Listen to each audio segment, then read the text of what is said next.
Honda currently sells over 3 million cars a year around the world. But it was this nifty little sports car that turned the Japanese automaker into a global player, the Honda S800. It's now a modern classic. This S800 comes from Volkswagen's Sighthouse Car Museum in Wolfsburg.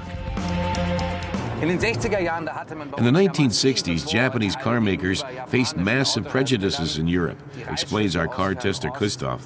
Oriental cars were dismissed as too conservative, technically outdated, and of poor quality. But when the first Japanese car was imported to Germany in 1967, the Honda S800, many people were astonished, and for good reason.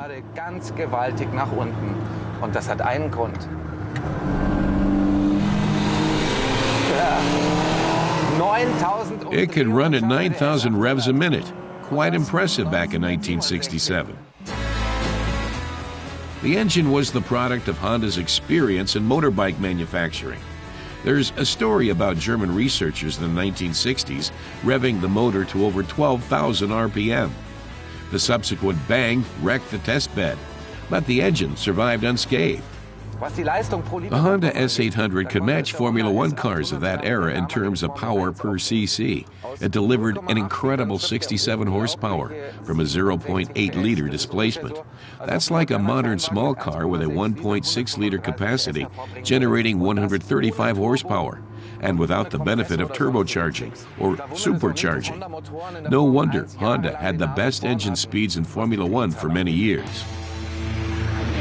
The S800 could accelerate to 160 kilometers per hour, far faster than comparable European contemporaries from Fiat, Triumph, or MG. And the Honda was also in its own league on the sound front. Christoph finds the sound incredible. A modern classic meets the Middle Ages. Monteriggioni is an old fortress in Tuscany.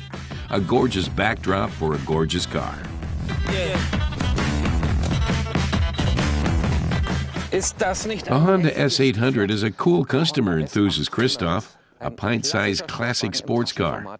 But the real highlight for him is under the hood. A 4-cylinder engine with a 0.8-liter displacement, 2 overhead camshafts, and 4 carburetors.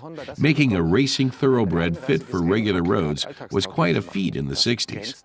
Porsche is said to have ordered an S800 to study it, especially the engine. S800 bestellt, ihn dann zu sezieren, gerade den Motor aus Studienzwecken, als wenn das kein Ritterschlag ist. The elegant contours, especially in the case of the convertible version, are reminiscent of classic British roadsters.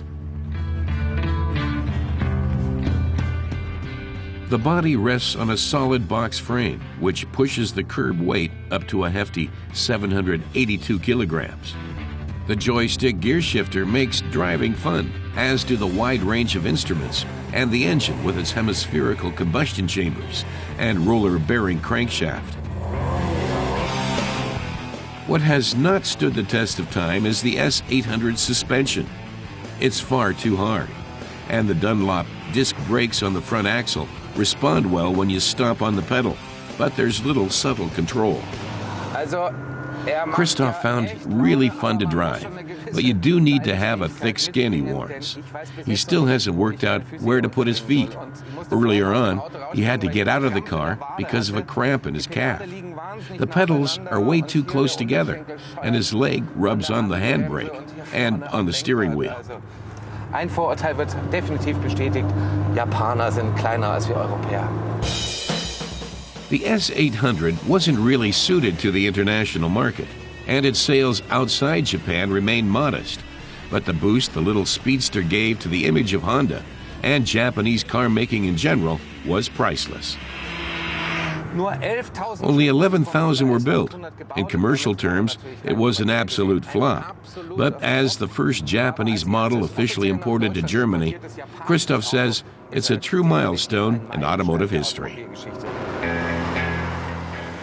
Even by today's standards, taking a spin in the Honda S800 is a truly special experience. No other car can coax so much power and fun out of a 0.8-liter engine.